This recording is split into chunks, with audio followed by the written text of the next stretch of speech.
قومی آواز کے ناظرین خوش آمدید۔ اس وبا کے قہر سے قبل ہی مودی سرکار اور اس کی انتہا پسند جماعت RSS نے بھارتی مسلمانوں پر زمین تنگ کی ہوئی تھی، لیکن اس عالمی وبا کے پھیلنے کے بعد ہندو توا کی سوچ رکھنے والے مودی نے تمام تر ملبہ مسلمانوں پر ہی ڈال دیا۔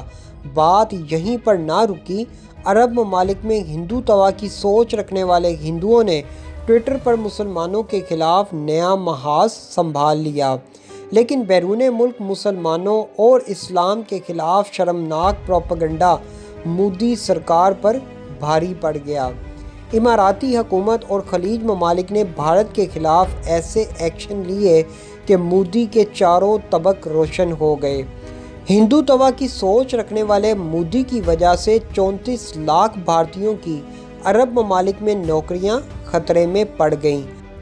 اس ویڈیو میں ہم آپ کو بتائیں گے کہ کیا عرب ممالک نے مودی سرکار کو عالمی عدالت انصاف میں گھسیٹنے کا پروگرام بنا لیا ہے؟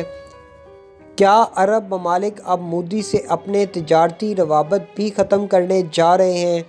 کیا اگلی سرمایہ کاری اب پاکستان میں ہونے جا رہی ہے؟ دوستو، ویڈیو میں آگے بڑھنے سے قبل اگر آپ نے قومی آواز کو ابھی تک سبسکرائب نہیں کیا تو اسے سبسکرائب اور بیل آئیکن پر کلک ضرور کریں، کیونکہ یہ میری اور آپ کی نہیں بلکہ پوری قوم کی آواز ہے۔ اماراتی اور عمان کی شہزادیوں کے دلیرانہ ٹویٹس نے بھارت کے ہوش ٹکانے لگا دیے۔ آج کی ویڈیو میں ہم آپ کو بتائیں گے کہ خلیج ممالک نے مسلمانوں کے خلاف نفرت پھیلانے پر تاریخی سبق سکھانے کا فیصلہ کر لیا ہے۔ بھارت میں اقلیتوں کا یہ حال کر دیا گیا ہے کہ ٹی وی چینلوں اور سوشل میڈیا کے ذریعے مسلمانوں کے خلاف نفرت پھیلائے جانے کے بعد کئی گاؤں، قصبوں اور شہروں میں مسلمان سبزی فروشوں اور دکانداروں سے سودا تک لینا بند کر دیا گیا ہے۔ حال ہی میں ایک ڈیلیوری بوائے کی ویڈیو بھی وائرل ہوئی جس میں واضح دیکھا جا سکتا ہے کہ ہندو فیملی مسلمان ڈیلیوری بوائے سے یہ کہہ کر سامان نہیں لے رہی کہ مسلمان سے سامان نہیں لیں گے، لیکن یہ نفرت جب بھارت دیش سے باہر نکلی تو اس کا خمیازہ اب بھارتیوں کو خود بھگتنا پڑ رہا ہے۔ عرب اور خلیجی ملکوں میں تقریباً 90 لاکھ انڈین شہری کام کرتے ہیں۔ متحدہ عرب امارات میں ان کی آبادی کل آبادی کا 27% سے بھی زیادہ ہے۔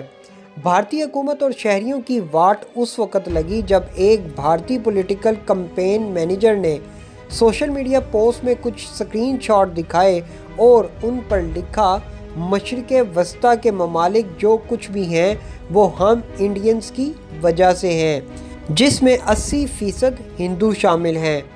اس انتہا پسند بھارتی کا کہنا تھا کہ ہم نے کوڑے کے ڈھیر سے دبئی جیسے شہر کو کھڑا کیا اور اس بات کی عزت یہاں کا شاہی خاندان بھی کرتا ہے۔ ان سکرین شاٹ کے ساتھ متحدہ عرب امارات کی شہزادی القاسمی کے جواب نے بھارتی صفوں میں ہلچل مچا دی۔ انہوں نے نہ صرف اس بھارتی بلکہ اس جیسے تمام انتہا پسند بھارتیوں کو دو ٹوک الفاظ میں کہا کہ تمہیں اس نفرت پھیلانے کا بھاری معاوضہ اور سزا بھگتنی پڑے گی۔ اسی دوران بنگلور سے BJP کے رکن پارلیمان سوریا کا عرب خواتین کے بارے میں 2015 کا ایک نسل پرستانہ اور جنسی طور پر ہتک امیز ٹویٹ زیر بحث بھی آ گیا۔ بات اس حد تک آگے بڑھ گئی کہ کویتی حکام نے مسلمانوں اور عرب خواتین کے خلاف زہر اگلنے والے BJP رکن کے استعفے تک کا مطالبہ کر دیا۔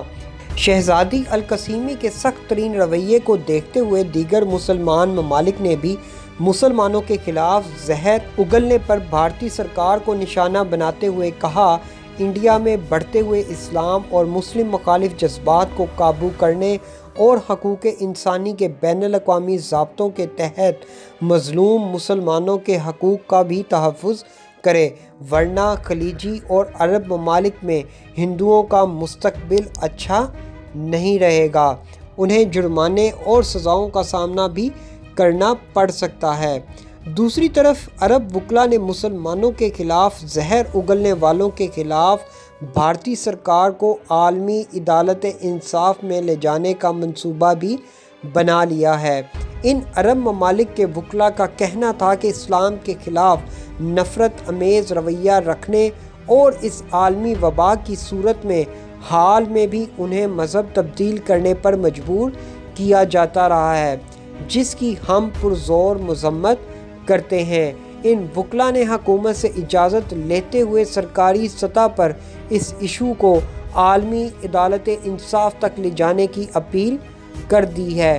ان کا کہنا تھا کہ مسلمانوں کے خلاف نفرت پھیلانے والوں کا احتساب ضرور ہونا چاہیے تاکہ آئندہ کوئی بھی ملک کسی بھی مذہب کے خلاف ایسی نفرتیں نہ پھیلا سکے۔